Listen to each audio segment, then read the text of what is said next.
Iglesia, ¿cómo están el día de hoy? A ver, ahora repítelo como si lo creyeras. ¿Cómo están el día de hoy? Ok. Te voy a invitar que me acompañes a leer la Biblia, la palabra de Dios.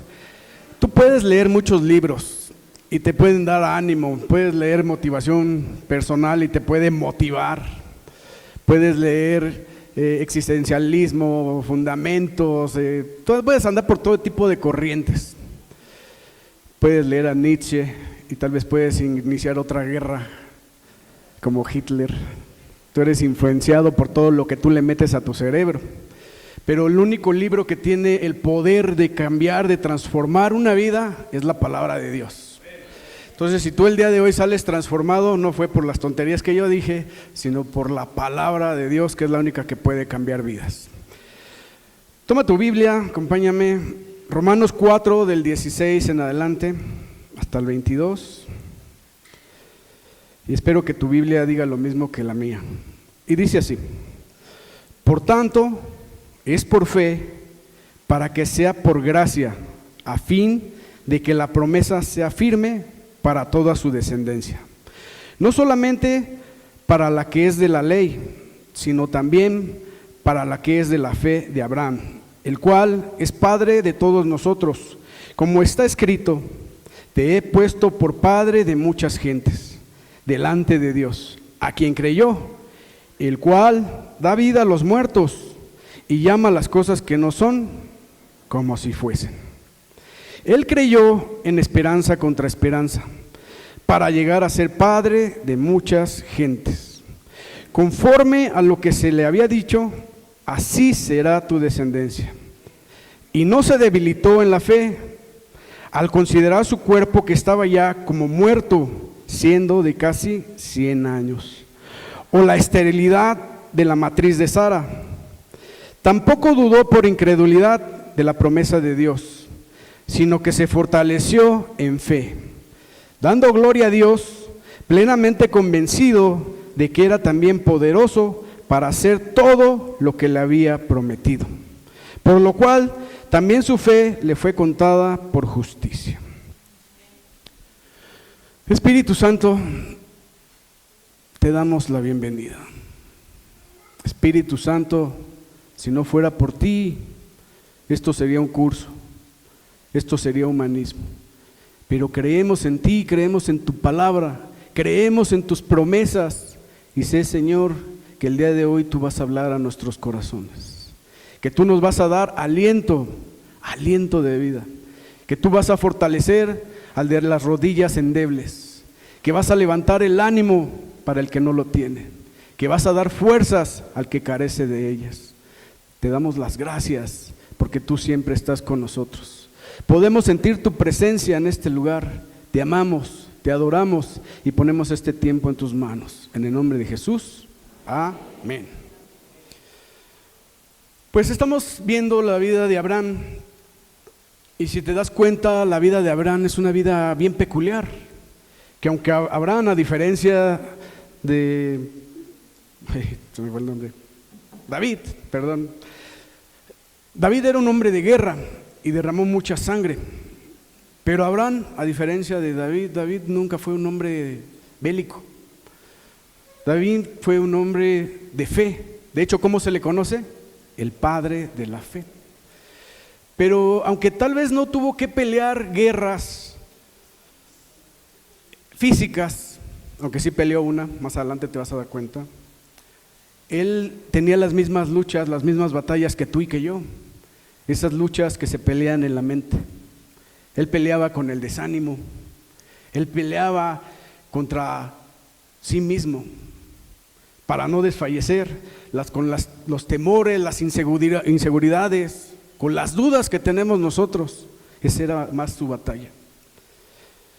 Y aunque no cabe duda que Satanás es nuestro peor enemigo, al final de tu vida te vas a dar cuenta que tu peor enemigo no era Satanás, era ese hombre, esa mujer que día con día, mañana tras mañana te levantabas y lo veías en el espejo. La lucha más encarnizada al final de tus días te vas a dar cuenta que no era con Satanás, La lucha más encarnizada, repite conmigo, es contra mí.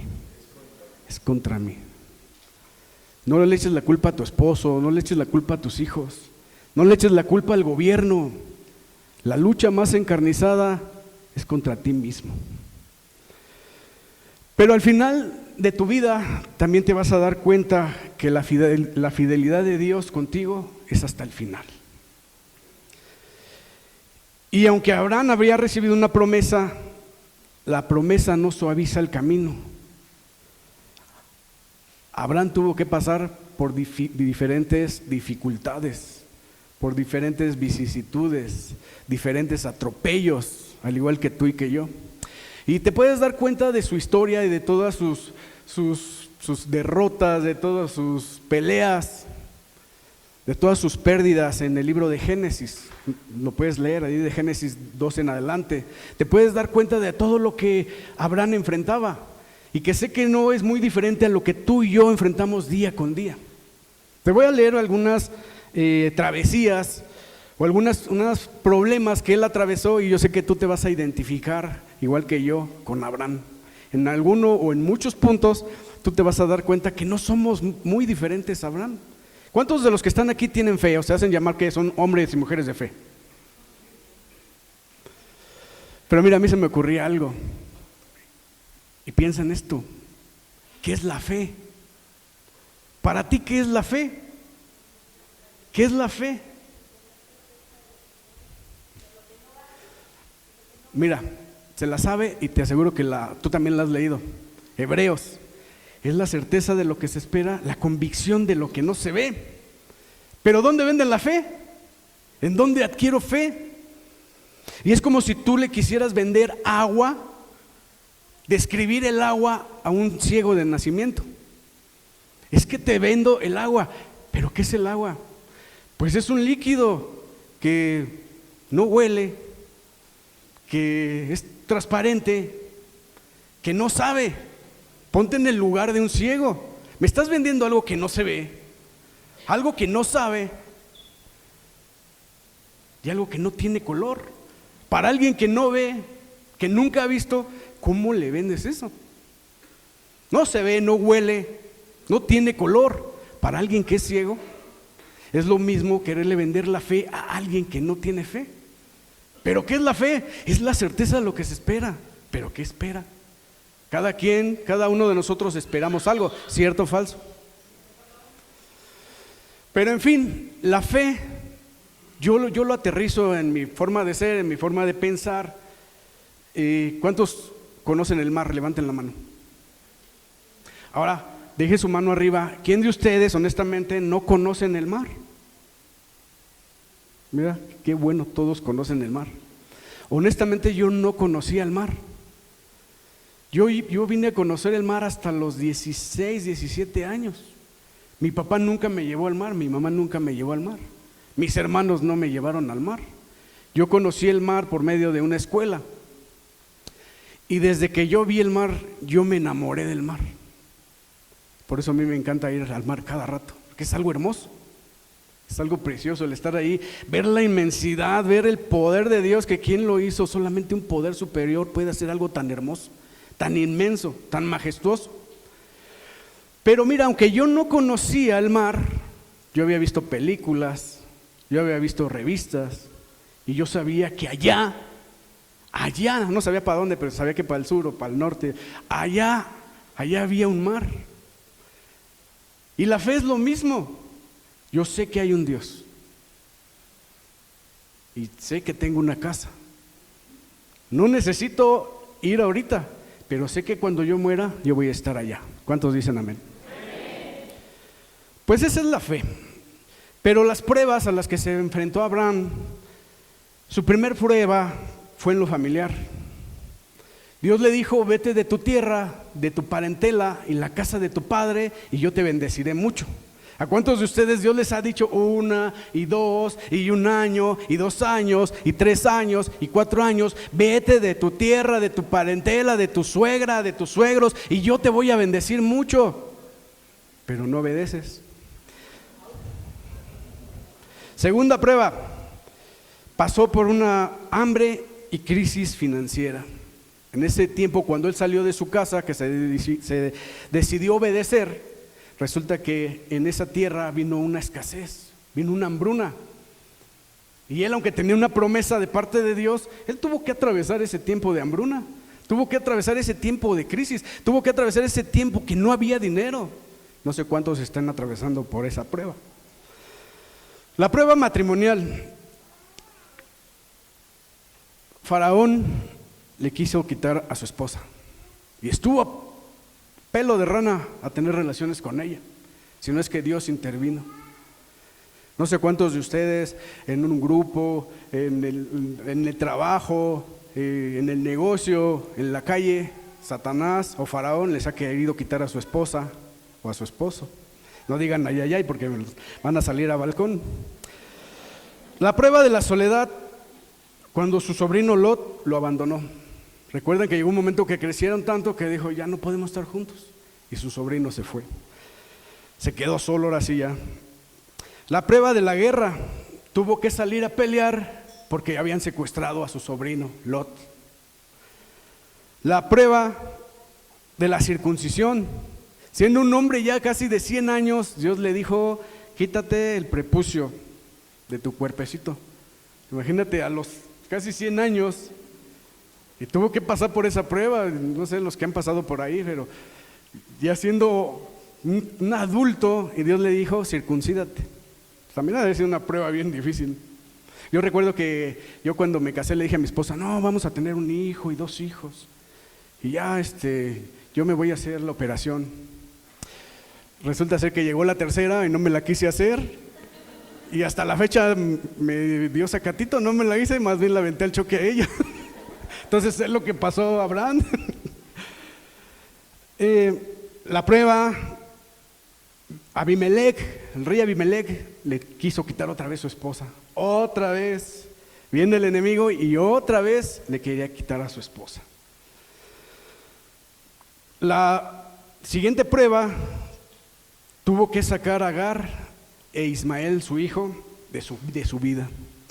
Literalmente tuvo que renunciar a esa mujer que le había dado, que había procreado un hijo de él, que no fue lo que Dios quería, pero su mujer ahí de buena gente le dijo, pues ahí está la chachita, pues tú estás queriendo un hijo, hágale.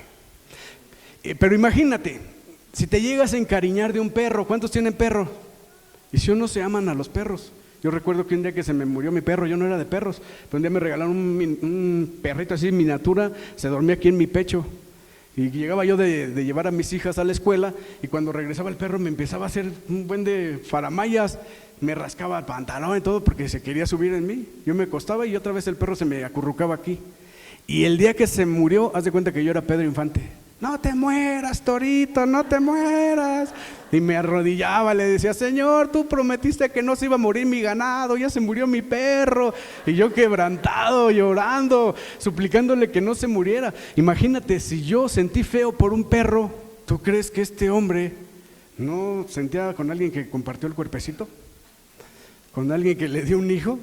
¿Que le hacía cañangas ñangas, que le hacía piojito? Pues tuvo que haber sentido feo. La siguiente prueba fue cuando muere su amada Sara. Él pierde a su esposa amada, su compañera de viaje, su compañera de desierto, su compañera de vida, y se muere. Esa debe ser una de las pruebas más fuertes que hemos de pasar por esta vida. Pero, en fin, esas fueron algunas pruebas. Pero la prueba más difícil y la prueba más escarnizada, y que todos vamos a tener que pasar, es la prueba de la espera. La espera, esa fue la prueba más difícil que Abraham tuvo que soportar. Pero Abraham puso su fe en un Dios que todo lo puede, un Dios que le prometió que sería padre de mucha gente. Puso su fe en un Dios que llama las cosas que no son como si ya fuesen. ¿Por qué en esta vida los que triunfan? Porque en esta vida los que triunfan no son los más fuertes, los más capaces, los más ricos, los que tienen conexiones. En esta vida triunfan los que tienen la capacidad de esperar en Dios. Y por eso en Apocalipsis 2 y 3 es un mensaje que Dios le da a las iglesias y que les dice: al que venciere, al que venciere, al que venciere, al que venciere. Y hasta 7 veces dice: al que venciere. ¿Por qué? Porque Dios está buscando vencedores. Y este mundo busca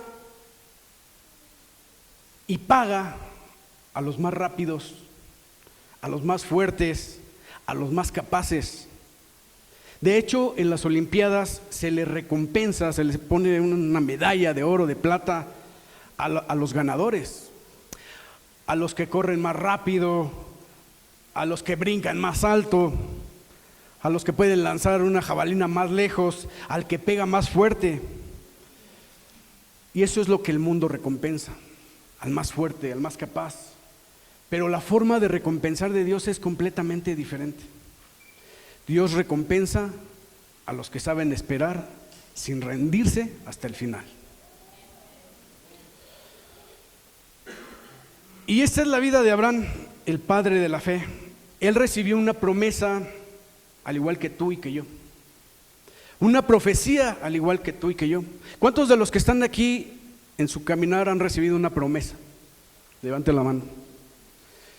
Yo creo que todos hemos recibido una promesa.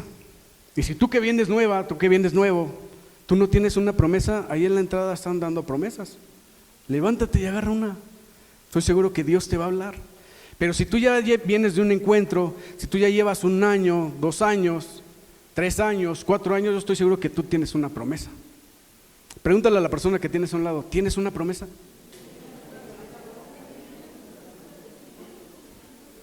¿Tienes una promesa? Allá atrás, ¿tienes una promesa?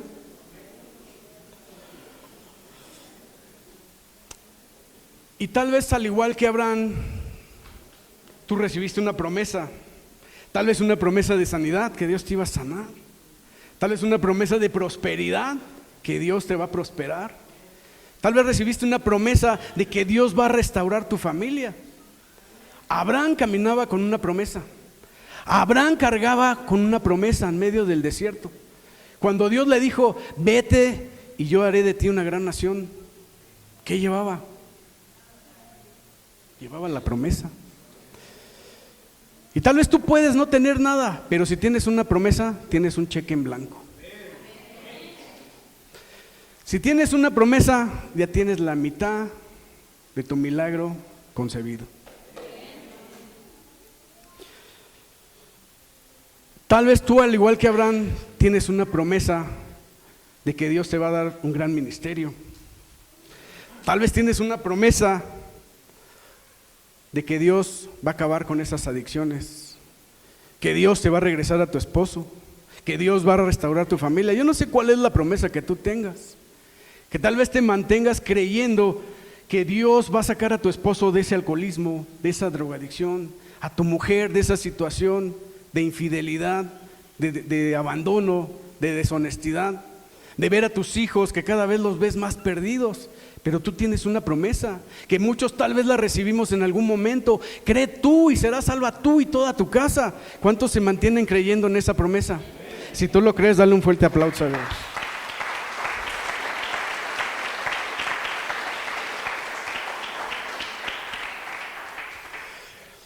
Pero mira, es bien chistoso porque cuando recibimos la promesa, ya tienes la promesa.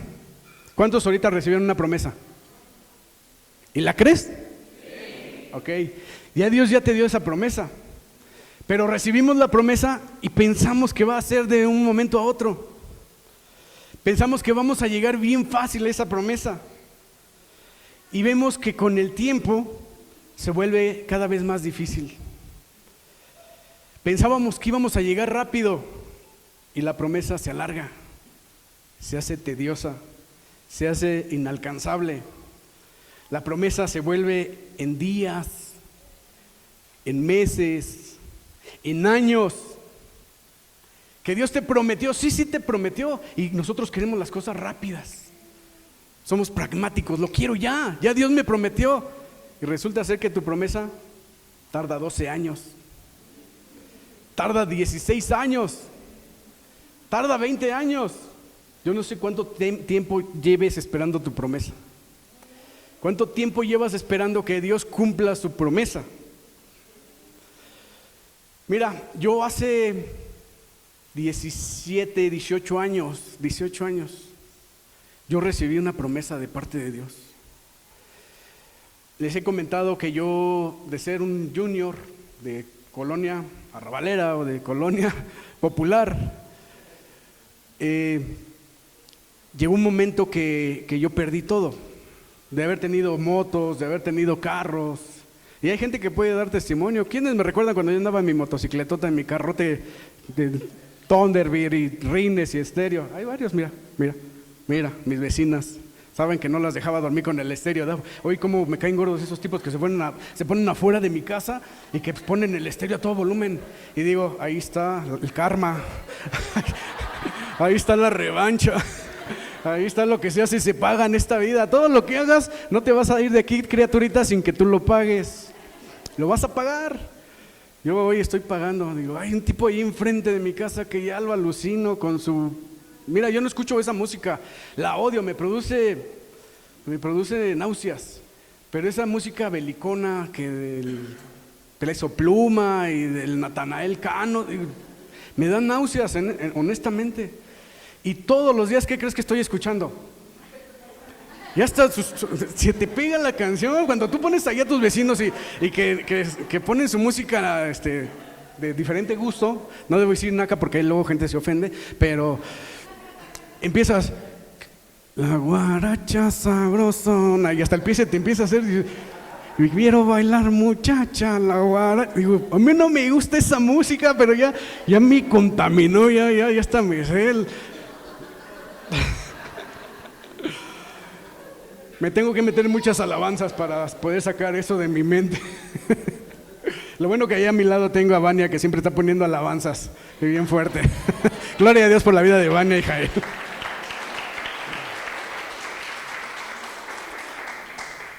Pero mira, Junior, por muchos años, yo desde que iba en la primaria, Junior, desde tercer grado de primaria hasta la carrera técnica, y casi hasta que me casé. Hagan de cuenta que me casé y me cayó la maldición, se me fue el dinero. Mi esposa decía, yo me casé contigo porque te veía Junior y resulta que estabas bien pobre. Digo, pues, todo me lo compraban o me lo prestaban de mi casa. La moto era de mi hermano, como no manejaba, pues yo la traía. El carro era de mi familia, pues nadie lo agarraba, yo lo traía. Y resulta que mío no era nada, pero se acaba la prosperidad. Y yo voy a un encuentro, y al año en ese encuentro, Dios me da una palabra, al igual que a ti. Y Dios me dice, te daré el poder para hacer riqueza. Y tú dices, wow, ya la hice, voy a salir de perro perico, voy a salir de pobre. Recibí la promesa que Dios me iba a dar el poder para acumular riquezas y para hacer riquezas. ¿Y qué crees? ¿Que pasó un año? No. 2 años? No.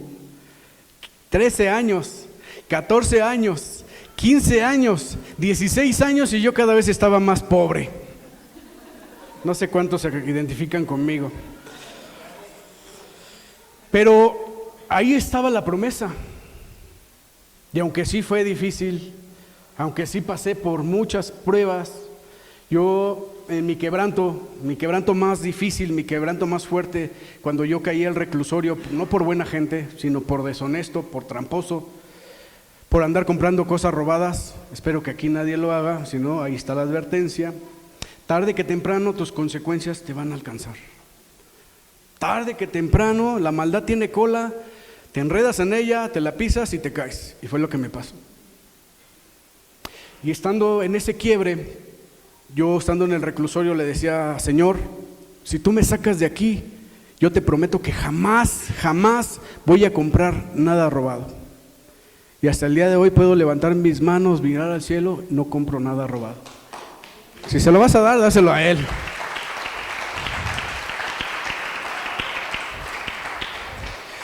Fue difícil, sí, porque les he platicado, yo comprando cosas robadas, las compraba, las vendía, ganaba buenos dividendos. Ganaba buena lana, comprando robado, vendiendo robado. Y desde una cadenita, un anillito de oro, hasta rines, estéreos, todo a mí me dejaba dinero.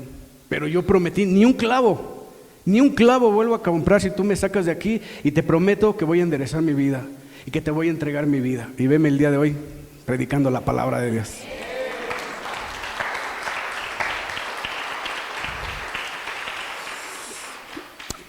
Pero mira, el día de hoy Dios te va a revelar la palabra para que la espera no te mate, no te desespere, no te decepcione y no te deprima. ¿Ok?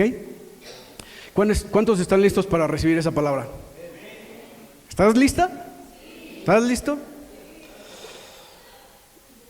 Hoy Dios va a soltar una palabra poderosa. Hoy se te va a revelar la fidelidad de Dios que tiene para cumplir su palabra y sus promesas. Si Dios lo ha dicho, aún sin importar tus circunstancias, sin importar lo que estás viviendo, sin importar la enfermedad que tengas, sin importar la situación económica que estés viviendo, la situación matrimonial que estés pasando, la situación familiar que estés atravesando, si Dios lo dijo, Él lo va a hacer. Él lo va a hacer. No me estás entendiendo. Si yo fuera tú, si yo recibo esta palabra, yo ya estaría celebrando.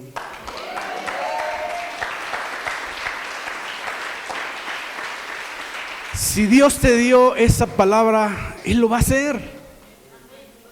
Él no se puede negar a sí mismo.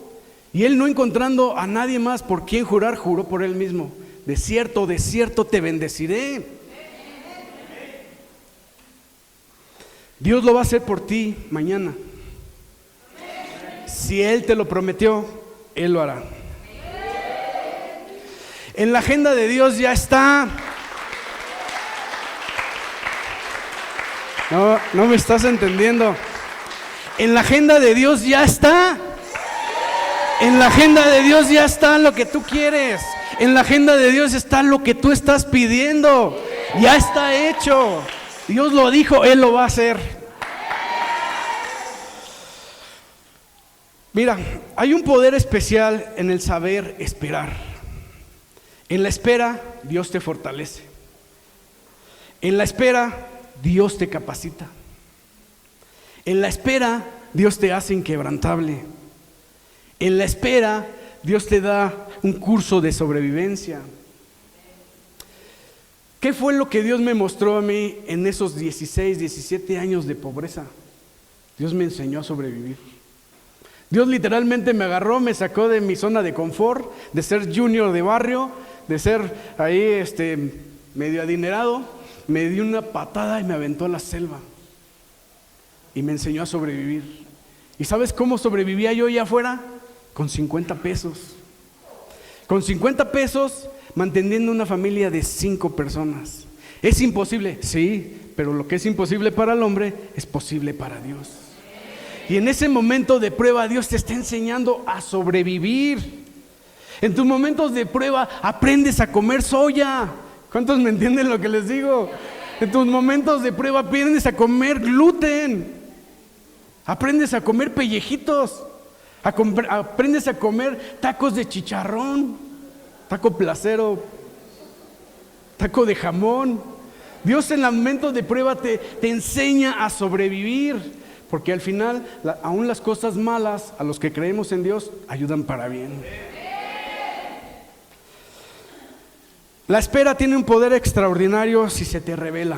Por eso pídele a Dios el día de hoy: Señor, revélamelo. Revélamelo, ¿por qué estoy en esta espera? ¿Por qué aún no he obtenido lo que yo quiero, lo que te he pedido?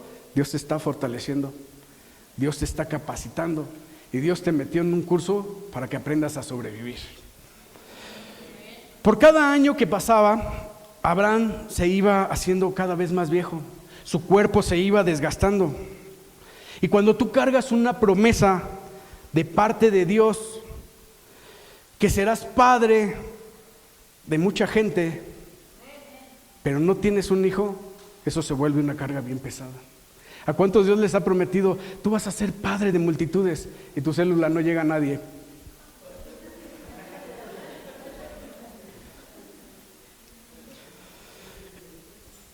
Y cuando Satanás, que sabe que si trabaja en tu mente, lo que Satanás logre derribar en tu mente, debilitar en tu mente, todo lo demás cae fácilmente. Satanás te grita, al igual que le gritaba a Abraham, eso no va a suceder, ve cómo estás, ve cómo estás. Yo por eso a esta prédica le puse sinvergüenza, porque imagínate a este viejito de 75 años, no sé cuántos tengan a su papá ya grande, levanten la mano. Mi papá murió de 72 años, y mi papá se lo acabó literalmente la diabetes. De ser un hombre fornido, un hombre gordo, era talla 44, terminó siendo talla 22. Su cinturón le daba ya 2 vueltas. Se fue secando, se fue haciendo chiquito. Y Abraham estaba en esa situación. Ya era un hombre anciano. Y Dios le dice, vas a ser padre de multitudes. Imagínate ese ancianito, no sé, con mucho respeto, Eli, pero que tu papá te dijera, conocí una gallinita y voy a tener hijos. O a tu suegro, ¿no? Imagínate a tu suegro o a tu suegra, que ya hasta le duele todo, ¿no? Voy a ser madre de multitudes. Tenía que ser una persona sin vergüenza para poder pararse enfrente de la gente y decir, Dios va a restaurar mi familia. Dios va a restaurar mis finanzas. Dios va a restaurar mi salud. Dios va a restaurar mi negocio. Se necesita ser un hombre sin vergüenza para decirlo enfrente de toda la gente. Y a él no le daba vergüenza declararlo enfrente de toda la gente. Dios me dijo, Dios me prometió que Él va a cumplir su promesa sobre de mí. Dios va a cumplir su promesa sobre de ti. ¿Lo puedes creer? ¿Lo puedes creer? Dale un aplauso a Dios.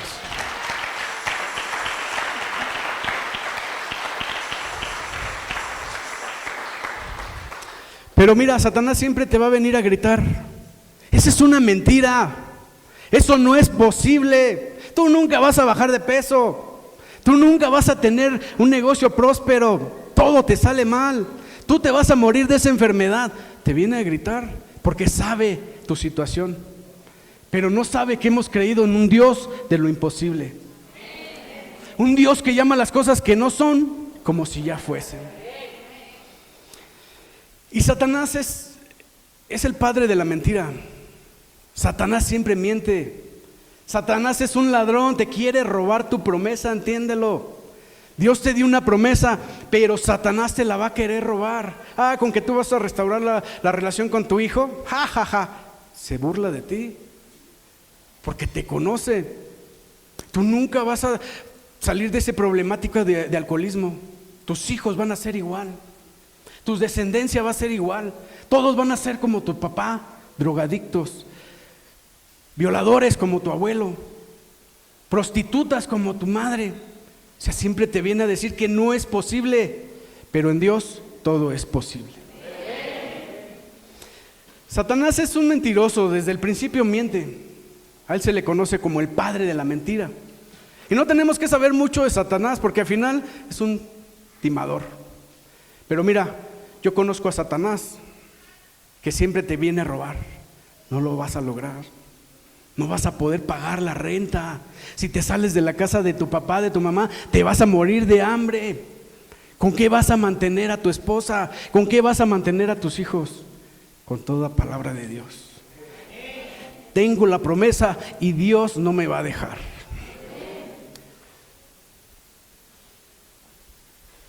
Pero mira, así como conozco a Satanás, que es un mentiroso, es un detractor, es un desleal, es un deshonesto, también conozco a Dios. Y una de las cualidades más grandes de Dios, Dios tiene muchas cualidades, tiene muchos dones, pero la cualidad más grande de Dios es que Él no miente ni se arrepiente. Si Dios te prometió, Él lo va a cumplir. ¿Cuántos dicen amén?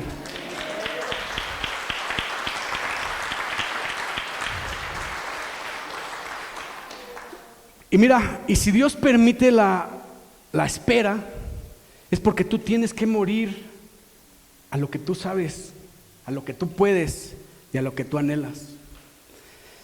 Dios te pasa por ese proceso, te da la promesa, pero te dice, tienes que morir a pensar que tú puedes salir de esa situación.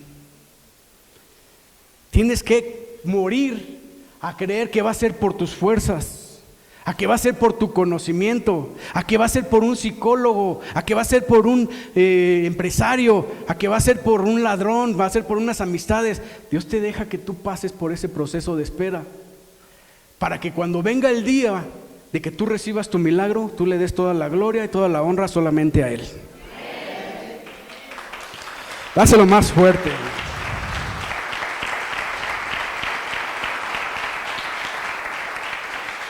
Cuando tú recibas tu milagro, nunca digas fue por mis fuerzas. No te condenes. Yo te vengo a advertir, cuando tú logres eso que tienes en mente, ese que tienes en tu corazón, cuando tú lo logres, nunca digas fue porque yo pude. Nunca digas porque yo me la sé. Nunca digas que porque el psicólogo me dio guía y dirección. Dice, maldito el hombre que pone su confianza en el hombre. Más bienaventurado que pone su confianza en Dios. Cuando recibas tu milagro, di solamente Dios. Solamente Él lo pudo haber hecho. Por eso Abraham recibió una promesa y la recibió a los 75 años. Pero fue casi hasta los 100 que él obtuvo su milagro. Porque imagínate, si a los 75 años es difícil que un hombre embarace a una mujer, que tenga esa potencia para embarazar a una mujer, imagínate un hombre de 100 años. ¿Cuántos conocen a un hombre de 100 años que haya embarazado a alguien? Yo no lo conozco. Ahora piensa en tu suegra. ¿Cuántos conocen a una mujer de 90 años que haya quedado embarazada? Yo no conozco a nadie. Además, a mí me daría vergüenza, la verdad que no saldría yo con mi suegra. O sea, imagínate en tu cabeza tu suegra embarazada. Si uno es vergonzoso, diría, qué sinvergüenza, a su edad. Aúnale que Sara ya había perdido la costumbre de las mujeres, ya no arreglaba. Ahora era estéril. Y Abraham tenía un cuerpo ya en descomposición. Dice ahí la palabra, un cuerpo ya casi muerto. Aparte de la edad, Abraham tenía una carrera contra la muerte y contra el tiempo. Por eso, Abraham tenía que conocer el tiempo de espera, porque aunque Abraham tenía todo en su contra, peleó esperanza contra esperanza. Repite conmigo, esperanza contra esperanza. ¿Qué es la situación que tú estás viviendo? ¿No le ves forma? Esperanza contra esperanza. ¿Tú crees que nunca vas a ser sano? Esperanza contra esperanza. ¿Tú crees que nunca vas a ser próspero? Esperanza contra esperanza. ¿Tú crees que tu matrimonio no tiene esperanza? Esperanza contra esperanza. La esperanza muere al último. No pierdas la esperanza. Abraham sabía y tenía fe de que Dios podía dar vida a los huesos secos y darle vigor para procrear un hijo y una generación para Dios. En eso se mantuvo Abraham. Por eso se le llama el padre de la fe. Si él hubiese visto todo lo que estaba en su contra, de hecho, ay Dios, no estás viendo, estás ciego, estás chato, no hueles, nacimos juntos y se murió antes que yo, ya no hay nada, o sea, está todo seco, todo muerto. Pero aún Dios puede levantar de los muertos y dar vida a ese miembro de tu familia. Por eso tienes que entender que por cada día que pasa, cada año que pasa, y aunque las circunstancias sean más difíciles, ¿cuándo están pasando por circunstancias difíciles? Levante la mano, honestamente. Aunque tus circunstancias sean muy difíciles, aunque sea muy difícil de creer que Dios te va a rescatar de esa circunstancia que tú estás viviendo, tú no te alejas de tu promesa, sino todo lo contrario. Al igual que Abraham, si él hubiese visto todo lo que tenía que pasar, pero si tú estás enfocado en que el que te prometió no miente ni se arrepiente, tú no te estás alejando de tu promesa. Al contrario, tu promesa se está acercando a ti.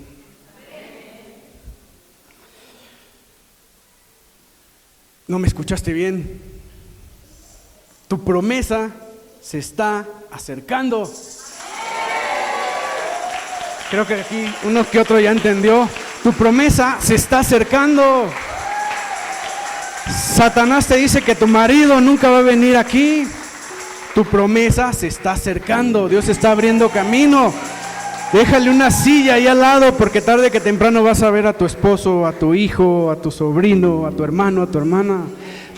Tu promesa se está acercando. ¿Sabes qué? Tú no tienes que salir a buscar tu promesa, porque la palabra de Dios dice que las promesas nos alcanzarán, que las bendiciones nos llegarán. Tú no tienes que corretearla, ella te está correteando a ti.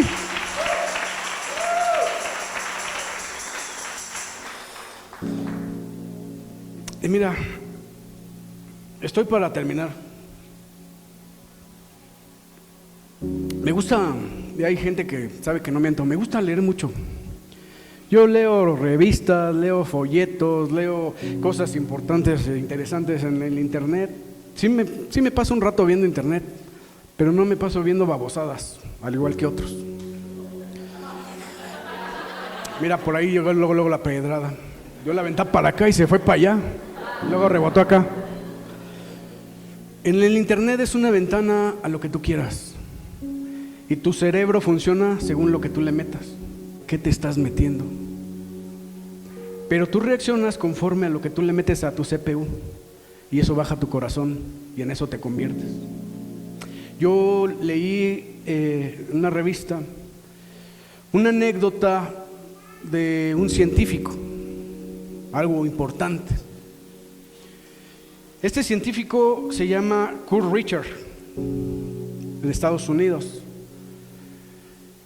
Y él en la universidad se puso a hacer un experimento. Y gracias a eso que yo leí, pude hacer yo esta prédica. Me encantó la historia. Y se me reveló. Dije, wow, está tremendo esto. Y le dije a Dios, Señor, déjame bajar esto, déjame bajarlo. Pero resulta que este científico tenía muchas ratas, esas ratas de laboratorio, esas ratas comunes y corrientes. Entonces has de decir tú, usted no tiene nada que hacer. No, claro que sí, es un científico y estudian para ser científicos y desarrollan mucho del lado de los experimentos. Entonces se puso a experimentar con unas ratas. Puso un tipo de pileta transparente y le puso 20 litros de agua. Y resultó ser que tomó un cronómetro y aventaba la rata y se sentaba a ver qué hacía la rata. Y resulta ser que se moría la rata. Agarraba la rata, la sacaba, la tiraba. Tenían mucho tiempo, para eso les pagan. Otra rata, otra rata, otra rata. Y todas determinó en su estudio que las ratas, por muy buenas nadadoras que sean, su capacidad pulmonar, su resistencia, no duraba más de 10, 15 minutos. Cada rata que metía, cada rata que se moría. Ninguna sobrevivía. Todas, sin excepción de ninguna, se moría. Ahora, no te enojes conmigo si hago referencia y si tú te sientes como esa rata. Yo no hice el experimento, fue un científico. Solamente lo estoy metiendo a colación. Pero resulta ser que en un momento ve que la rata llevaba 14 minutos. Y al momento de los 14 minutos, toma la rata y la pone en una toalla la seca completamente, la acaricia y después de los 14 minutos la deja caer otra vez al agua. Y pues resulta ser su experimento que esa rata pasaron 10 minutos, 15 minutos, 1 hora, 10 horas, 15 horas, 25 horas, 40 horas. No sé cuánto tiempo tú lleves ahogándote. No sé cuánto tiempo lleves tú en esa situación de desesperación, que sientes que te mueres, que vas a sucumbir. Pasaron 50 horas, pasaron 60 horas. A las 60 horas se ahogó la rata, la tiró, vuelve a meter otra rata, la saca al minuto 14, la vuelve a secar, la vuelve a apapachar y la vuelve a echar. 50 horas, 60 horas era el promedio. Una llegó a vivir 80 horas. ¿Qué fue lo que pasó con ese estudio? Que las ratas estaban condenadas a morir rápidamente. Pero cuando las ratas vieron que alguien llegó, la tomó, la sacó de la situación que estaba y la secó, en ese momento las ratas registraron esperanza. Esperanza. Y eso alargaba sus días, eso alargaba su tiempo. Imagínate los que se han estado intentando ahogar. Yo varias veces me he estado a punto de ahogar. Estar 5 minutos en el mar, no te lo recomiendo. 60 horas, esperanza contra esperanza, esperanza contra esperanza. Y tú vas a decir, ¿qué tiene que ver esa cochina rata conmigo?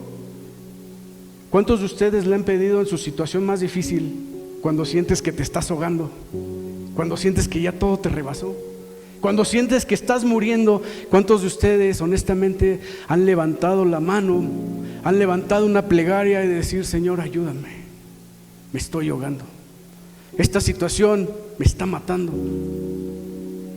Y llega ese momento cuando tú estás atravesando por esa situación difícil, al igual que yo, cuando yo no tenía dinero, Señor, ayúdame, ¿cómo mantengo a mi familia? Y en ese momento llegaban, tocaban la puerta, te trajimos esto. Cuando tú estás clamando por una situación y llega alguien y te dice, Dios me puso en mi corazón bendecirte. ¿A cuánto les ha pasado? Más cosas tan absurdas, que llega un momento que ya ves que va a llover y Señor, mándame un taxi. Y ese es tu testimonio. No, es que yo le pedí a Dios un taxi y en ese momento llegó un taxi. Además, no tenía para irme a mi casa y llegó en ese momento un hermano en la fe y me dijo, súbete, yo te llevo. Todos hemos pasado por eso. Pequeñas cosas que al final lo que Dios hace con esas caricias, te saca de esa situación que estás viviendo, te seca, te acaricia por un momento. Y lo que Dios quiere es que registres en tu mente. Si Dios te rescató ayer, Dios te va a rescatar hoy. Pásalo, mujer.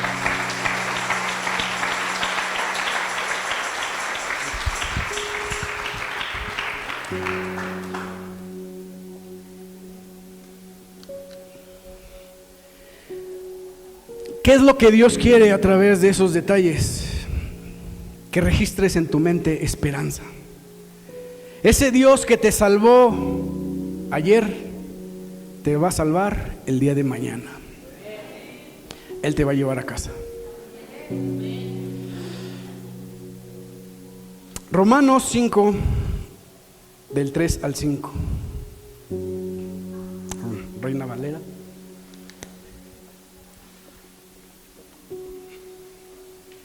Acompáñame y deja que Dios te revele su palabra. Que Dios te diga por qué estás esperando, para qué. Y no solo esto, sino que también nos gloriamos en las tribulaciones, sabiendo que la tribulación produce paciencia, y la paciencia prueba, y la prueba esperanza. Y la esperanza no avergüenza, porque el amor de Dios ha sido derramado en nuestros corazones por el Espíritu Santo que nos fue dado. Nos gloriamos en las tribulaciones. ¿Qué es lo que producen las tribulaciones? ¿Cuántos están pasando por tribulación? Yo. ¿Cuántos están pasando por tribulación? ¿Y qué es lo que produce la tribulación? Paciencia. Paciencia. La situación que estás pasando al final tiene fecha de caducidad. Esa situación que estás viviendo, lo que Dios está formando en ti es paciencia. Por eso dice una palabra: pacientemente esperé en el Señor. Oré, Él inclinó su oído y cumplió mi petición. La paciencia produce prueba. Si todos o la mayoría estamos pasando por un momento de prueba, Dios te quiere ahí. Dios te quiere ahí. Es Dios el que te está probando. Por eso dice que el pueblo de Israel: te saqué al desierto para probarte, para saber qué había en tu corazón, para saber si me ibas a seguir sí o no. Es bien fácil seguir a Dios cuando tienes dinero. Es bien fácil seguir a Dios cuando tienes un buen carro, una buena camioneta, cuando tienes buena ropa, cuando todo lo tienes, que no te hace falta nada. Es bien fácil. Pero seguir a Dios en el desierto, cuando no tienes nada, eso es donde Dios te está probando. Pero la prueba, ¿qué dice aquí? La prueba produce esperanza, y la esperanza no avergüenza. Esperar en Dios no me avergüenza. Repítelo conmigo: esperar en Dios no me avergüenza. Repite conmigo: esperar en Dios no me avergüenza. Pablo gritaba: no me avergüenzo del Evangelio, porque es poder de Dios. Y si tú estás pasando por una prueba, no te avergüences. No te avergüences. Porque dicen allá afuera: el que ríe al último, ríe mejor. Y todos esos que se burlaron, todos esos que te escarnecieron, van a ver cómo Dios te levanta, cómo Dios te seca, cómo Dios cumple su promesa sobre de ti, y dirán: cosas grandes ha hecho Dios con todos estos de camino a casa. Adoremos a Dios, ponte de pie.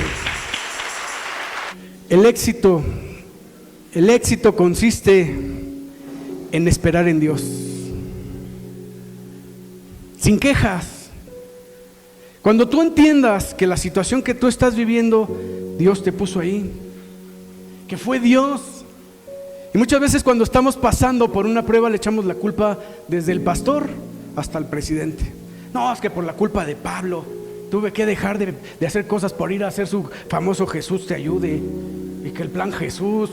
No, y es que la pastora me lleva a la cárcel, me lleva al reclusorio, me lleva a Morelos, me lleva a todas partes al encuentro. Es Dios procesándote. ¿Qué me di cuenta? Aquí vamos a los reclusorios, dejamos tiempo, dinero, esfuerzo, familia, dejamos todo. No nos pagan, no se obtiene nada.